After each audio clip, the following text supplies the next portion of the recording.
जिस दिल्ली पे हमें गर्व होगा, जिस दिल्ली में यमुना साफ होगी, जिस दिल्ली में साफ पानी घरों में आएगा, जिस दिल्ली में बहन बेटियां सुरक्षित रहेंगी, जिस दिल्ली में सीवर साफ होंगे और जिस दिल्ली में एक ऐसा माहौल बनेगा जो बाहर के लोगों को अपनी तरफ खींचेगा कि भाई दिल्ली जा रहे हैं।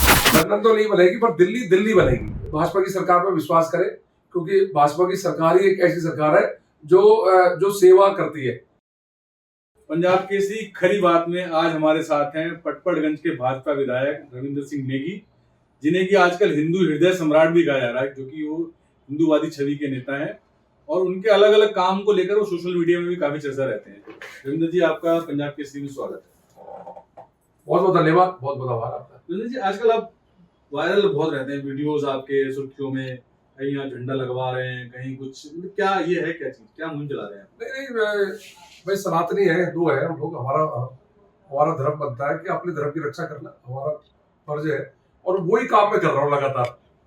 जब मैं निगम पार्षद रहते हुए भी मैं यही काम करता था, अपने लोगों की रक्षा करना, अपने लोग जो गलत नाम से दुकानें चल रही है उनको चेंज करना, नवरात्रों के अंदर मंदिरों के आगे दुकान, मीट की मांस की दुकान बंद करना और त्योहारों में हिंदू जो अपने जो झंडे होते हैं वो झंडों को मार्केट पर लगवाना, ये काम कर रहा हूँ। नहीं, मैंने देखा कई जगह आप कहते हैं कि ये दुकान, आप पूछते हो उससे अभी तेरा नाम क्या है, वो जो योगी जी वाली मुहिम है कुछ टाइप की? नहीं, बिल्कुल वो जो गलत नामों से दुकान चल रही है। आजकल नवरात्रे के पावन पर्व चल रहे हैं, कई लोगों की शिकायत थी मेरे पास कि जब हमें नवरात्रों में किसी पनीर की दुकान में पनीर खरीदते हैं तो गढ़वाल पनीर लिखा होता है, जब पेमेंट करो तो कोई असद अली आता है, तो लोगों की भावनाओं पर ठेस पहुंचती है। जिस प्रकार आज पूरे देश में आपने देखा होगा एक थूक जिहाद, एक पेशाब जिहाद, एक ड्राइव चल रही है, तो उससे लोग डरे हुए, लोग सहमे हुए, लोग चाहते हैं कि अगर वो दूध खरीद रहा है, पनीर खरीद रहा है तो कम से कम उसको धर्म का बताओ। तो वो वही लोगों की कहने में हम जन जागरण अभियान चलाते हैं और लोगों को जागरूक करते हैं और दुकानदारों को अपील करते हैं कि नामचीनी करो। जो विपक्ष कह रहा है आप इसमें लोगों को बांट रहे हैं हिंदू मुस्लिम में। हिंदू मुस्लिम क्या, अब एक को बताओ, ओवैसी साहब वहां से मुस्लिम मुस्लिम करते हैं, उनका भाई बोलता है 15 मिनट के लिए हटा दो, हिंदू को देख लेंगे। क्या वो नहीं करते मुस्लिम मुस्लिम? अगर मैं हिंदू रहते हुए हिंदू के हित की बात कर रहा हूँ तो उसमें गलत क्या है? मैं किसी धर्म के बारे में गलत थोड़ी बोल रहा हूँ। मैं सनातनी हूँ, अपने धर्म की रक्षा के लिए काम कर रहा हूँ, अपने लोगों की सुरक्षा कर रहा हूँ। तो बोर्ड की परीक्षा के टाइम में आपने कहा जी मस्जिद तो अजान भी बंद कर दो। बिल्कुल बंद होनी चाहिए। जब उसका एक पैरामीटर एक सेट है सुप्रीम कोर्ट का, उसके अंदर आप करो ना अजान की आवाज। आप पूरे मोहल्ले में पूरे जो बोर्ड के पेपर चलते हैं तो आप क्यों इतनी आवाज तेज करके कर रहे हैं? आप आवाज कम करो, कम करके आप करो अपने उपासना जो भी आप कर रहे हैं, उसमें क्या दिक्कत है? पर अगर आप तेज आवाज करके आप पटपड़गंज के लोगों को दिक्कत करोगे तो उसको रोका जाएगा। अभी मैं आपको एक वीडियो देखा था, सबसे पहले हम पंजाब केसरी ने छापा था कि वो आम आदमी पार्टी वालों को तो चोर बता दिया आपने, विधायक कार्यालय सामान चुरा लेके सारा। बिल्कुल चोर ही है वो लोग भ्रष्टाचार के मामले में जेल रह के आए, जिनके आधे दर्जन से ज्यादा मंत्री जेल में रह के आए हो, जिनका सीएम जेल में रह के आए हो, उनसे क्या उम्मीद कर सकते हैं? जब कार्यालय सौंपा तो कार्यालय से सारा सामान चोरी करके ले गए। वहां टीवी ले गए, वहां कुर्सियां ले गए, कंप्यूटर ले गए, सब खाली करके चले गए। तो ये भ्रष्टाचार करना इनकी आदत है और वो उन्होंने दिखा भी दिया ऑफिस में चोरी करके सारी। पटपड़गंज के लोगों को आप कैसा पटपड़गंज बनाकर देना चाहते हैं? मैं पटपड़गंज एक ऐसा चाहता हूँ जो नशा मुक्त हो, जहाँ बहन बेटियां रात को भी बेखौफ पार्कों में घूम सके, जहाँ पे एजुकेशन हब हो, बच्चे आगे बढ़े, जहाँ स्वास्थ्य सेवाएं ऐसी हो जो रात को भी आराम से एडमिट होए तो उसका इलाज हो और लोग बेखौफ होकर सड़कों गलियों में घूमे, किसी प्रकार का किसी को डर ना हो और सरकार की जितनी योजनाएं हैं वो योजनाएं इंप्लीमेंट हो पटपड़गंज में और उनको लाभ मिले, ये हो जाए। अभी जैसे मैंने देखा यमुना किनारे कहीं अतिक्रमण भी घुस गए, तो आपने कहा अतिक्रमण बर्दाश्त नहीं किया जाएगा, ऐसे लोगों को क्या चेतावनी देना चाहते हैं? बिल्कुल सख्त चेतावनी है, पहले दिन से चेतावनी है। जो सरकारी जमीनों में जो लोग बैठे हुए हैं, डीडीए की लैंड में बैठे हैं, पीडब्ल्यूडी की लैंड में बैठे हैं और एमसीडी की लैंड में बैठे हैं, उन लोगों को खाली करना पड़ेगा। अगर खाली करेंगे आराम से, ठीक है, नहीं तो कोर्ट के द्वारा खाली होगा और प्रशासन की मदद से खाली कराएंगे। अभी आपके यहाँ प्रवेश वर्मा जी आए थे मिनिस्टर, किसी को सस्पेंड किया था, वो क्या वाक्य था? वो हमारे यहाँ एक नाला है जो विनोद नगर मंगलम स्कूल के पीछे NH-24 का नाला है। वो नाला दिल्ली सरकार के अंदर आता है। वो पिछले 15 सालों से नाला साफ नहीं हुआ। आपने कई बार देखा होगा, एक वीडियो मेरी चलती है जो नाव चलाता हूँ, मैं नाव वहीं चलाता हूँ, तो वो बड़े गुस्से में थे मंत्री जी ने कहा कि 14 सालों में आपने नाला साफ क्यों नहीं करा? तो उन्होंने इसलिए आनंद फानन ने फट से सस्पेंड करा एक्शन को, और सस्पेंड करके और उस नाले की तत्काल सफाई का आदेश दिया, और वो नाला आज सफाई हो रहा है उसका। और विकास में मतलब और क्या क्या जो उम्मीदें हैं जो आपको लगता है कि अभी ये काम हमें करने हैं? नहीं, हम जीत कर आए, सबसे पहले बहुत बड़ी चुनौती थी पानी और सीवर की, बहुत बड़ी चुनौती थी वो चुनौती। वो क्योंकि जब हम प्रचार कैंपेनिंग कर रहे थे, लोग हमें कह रहे थे हमें पार्किंग नहीं चाहिए, हमें स्कूल नहीं चाहिए, हमें कुछ नहीं चाहिए, हमारा सीवर का ढक्कन इसको ठीक कर दो, ये बहेला, और हमारे घर में साफ पानी आए। ये दो चीज लोग मांग रहे थे। पहले जब इलेक्शन में लोग जाते थे, आज से 5 साल 10 साल पहले, लोग डिमांड करते थे कम्युनिटी सेंटर बना दो जी, सीनियर सिटीजन के लिए रूम बना दो जी, लाइब्रेरी बना दो, पर अब डिमांड थी लोगों की सिर्फ सीवर साफ कर दो।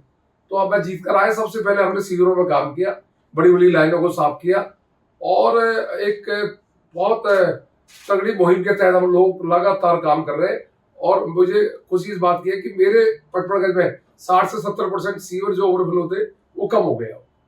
अभी जो जैसे मोदी जी ने 100 दिन का एजेंडा दिया था सरकार को, तो उस विधायकों ने भी 100 दिन का एजेंडा दिया था। आपका 100 दिन का एजेंडा? 100 दिन का मेरा एजेंडा है कि सबसे पहले मैं एक साफ पानी और सीवर साफ और एक अच्छा माहौल, पार्कों में एक ऐसा माहौल दो, और जो लोगों के जो जन सेवा के काम है, जो लोग उम्मीद करते हैं विधायक से कि उसके कार्यालय में जाके मेरा काम हो, उन कामों में 100% खरा उतरूं, ये मेरी प्राथमिकता है। सर, अभी विपक्ष ने कहा कि स्कूलों में फीस वृद्धि के मामले देखने में आ रहे हैं। अभी जुम्मा आपकी सरकार को 1 महीना हुआ शपथ ली, तो आपके क्या पूर्वी दिल्ली में भी ऐसे मामले सामने आए हैं? नहीं, कुछ मामले ऐसे वो मेरे पास आज ध्यान में आए थे, जिसमें मैंने तुरंत प्रिंसिपल को, उसको मालिक को तलब किया और उसको बोला कि तेरे खिलाफ जांच के आदेश करेंगे। तो मुझे लगता है कि उन्होंने उसको रोक दिया। कोई सरकारी आदेश नहीं है, ये अपनी मनमाने तरीके से जो पिछले कोर्ट ने इनको कोई राहत दी है, उस कोर्ट की राहत के तहत ये 10-10, 5-5% स्लैब बाई स्लैब बढ़ा रहे। कोर्ट से राहत मिली है उन लोगों को, इनका कहना है, ये कह रहे हैं कोर्ट के आदेश के अनुसार कर रहे हैं, और उसको एकदम नहीं करा हमने। जैसे 30% कोर्ट ने कहा, तो ये 10-10% कर रहे हैं। तो हो सकता है 10% हमारी सरकार जीतने के बाद इनका बढ़ा हुआ, पर उस पर हमने रोक लगा रहे हैं। बिल्कुल बर्दाश्त नहीं करा जाएगा। कोई भी अगर पब्लिक स्कूल फीस बढ़ाया जाएगा, उसकी मान्यता रद्द होगी और उसके खिलाफ जांच होगी। रवि जी, एक बहुत बड़ा सवाल है कि एसएमसी बनाई थी आम आदमी पार्टी ने, और आपको पता होगा एसएमसी का बजट भी सैंक्शन है 5 लाख रुपए साल का। उसका कैसे इस्तेमाल हो रहा है वो किसी से छिपा नहीं है। तो क्या आप लोगों की सरकार एसएमसी को कंटिन्यू करेगी या इसमें बदलाव करेगी? नहीं, एसएमसी में बदलाव होंगे, और एसएमसी में जो 5 लाख रुपए जो दिए वो एसएमसी स्कूल के हित में लगाए जाएंगे। पर ये इन्होंने उस 5 लाख का दुरुपयोग करा। वो 5 लाख रुपए की बंदरबाट करी। जो 5 लोग रहते थे, वही लोग उस पैसे का दुरुपयोग करते थे, अपने ऊपर उस पैसे को खर्च करते थे, बिल देते थे। तो वो काम इस बार नहीं होगा। एसएमसी बनाई जाएगी, और एसएमसी स्कूल और पेरेंट्स का एक हिस्सा होता है, जिस एसएमसी के माध्यम से दो तालमेल आपस में बैठता है, किस तरह से स्कूल के पेरेंट्स को लाभ मिले, किस तरह से स्कूल को ठीक मिले, ये बीच का एक पुल है। वो कार्यकर्ता के रूप में काम नहीं करने देंगे। वो लोग तो आम आदमी पार्टी का एक ऑफिस बना के स्कूलों में बैठे थे, वो प्रथा हम खत्म कर देंगे। हम सिर्फ जो एसएमसी में जेन्युइन लोग होंगे उनको रखेंगे और स्कूल हित की बात करेंगे। आपके इलाके में भी क्या अभी से बिजली के पावर कट लगने लगे हैं? नहीं, पूरी दिल्ली में पावर कट नहीं है। ये तो झूठ बोलने का एक नया तरीका है। तो कुछ भी बोल देते हैं, कभी कुछ बोलते हैं, इनको रोज नया फसाद खड़ा करना है। आज विधानसभा में कार्रवाई हो रही, विधानसभा सत्र चल रहा है। सत्र लाखों करोड़ों रुपए लोगों, हमारी गाड़ी कमाई, हमारे टैक्स के पैसे खर्च करके सत्र चलता है, उसको रोकने का काम करते हैं। दिल्ली की उम्मीदों का सत्र होता है वो, जिसमें दिल्ली का बजट पास हो, दिल्ली के लोगों का भला हो, पर उस सत्र को भी ये चलने नहीं देते, उस सत्र को भी बार बार रोकते हैं। तो आपको लगता है कि अब जैसे दिल्ली जो माना जाता है कि 10 साल या 15 साल पीछे चलेगी, तो अभी जो 5 साल बीजेपी को मिले, कहाँ ले जाएंगे? मुझे लग रहा है दिल्ली लंदन तो नहीं बनेगी, पर दिल्ली बनेगी। जिस दिल्ली पे हमें गर्व होगा दिल्ली वासियों पे, जिस दिल्ली में यमुना साफ होगी, जिस दिल्ली में साफ पानी घरों में आएगा, जिस दिल्ली में बहन बेटियां सुरक्षित रहेंगी, जिस दिल्ली में सीवर साफ होंगे, और जिस दिल्ली में एक ऐसा माहौल बनेगा जो बाहर के लोगों को अपनी तरफ खींचेगा कि भाई दिल्ली जाना चाहिए, दिल्ली घूमना चाहिए। आज मैंने देखा आपको यमुना आरती का भी आयोजन किया आपने, वो क्या उद्देश्य था? हाँ, वो यमुना जी में हमारे लोकप्रिय सांसद हर्ष मल्होत्रा जी के नेतृत्व में हमने वहाँ पे एक चैती मास की छठ पूजा होती है, उसका आयोजन हुआ, और उसमें हम लोग सभी लोग गए। वहाँ पे वर्मा जी हमारे सचेतक है, मुख्य सचेतक, उनका हुआ, और सभी लोगों ने, अनिल शर्मा जी थे हमारे आशीष पांडे, सभी लोगों ने ये कार्यक्रम वहां पे आयोजन किया और उसी के माध्यम से वहां पे यमुना आरती करेगी। अच्छा, अभी जो जैसे लगता है कि आप अपने पटपड़गंज के दिल्ली के लोगों को क्या मैसेज देना चाहते हैं पंजाब केसरी में? मैं ये लोगों को यही कहूंगा कि लोग भाजपा की सरकार पर विश्वास करें, क्योंकि भाजपा की सरकार ही एक ऐसी सरकार है जो सेवा करती है। आपने देखा होगा जितने भी स्टेटों में जो सरकार 3-4 बार रिपीट हो रही है, वो रिपीट इसलिए हो रही है क्योंकि वो जनता की उम्मीदों में खरा उतर रही है, जनता के लिए काम कर रही है। तो मैं दिल्ली वासियों को विश्वास दिला रहा हूं कि आप विश्वास करें, बेहतर दिल्ली बनाने के लिए हम लोग संकल्पबद्ध है और हम लोग सारे विधायक, सारे मंत्री रोड में उतरे हुए हैं और हम काम बिल्कुल करेंगे और 100% काम करेंगे। अच्छा, जैसे अभी आपने जिक्र भी किया कि नाम है सलाउद्दीन और रावल डेयरी और है साहबुद्दीन और चला रहा है गंगा डेयरी, तो ऐसे जो नाम जो धर्म को बदल के कर रहे हैं, ऐसे लोगों को क्या भाई वो सब चेतावनी है, नाम बदले अपने, नहीं तो बहुत कड़ी कार्रवाई होनी चाहिए ऐसे लोगों पे। ये लोग दिल्ली में रहकर लोगों के साथ जो खिलवाड़ कर रहे हैं। आप अगर जिस जाति का लिखिए ना नाम, आपको दिक्कत क्या है? अगर जिस धर्म के, आपको परेशानी क्या लिखने में?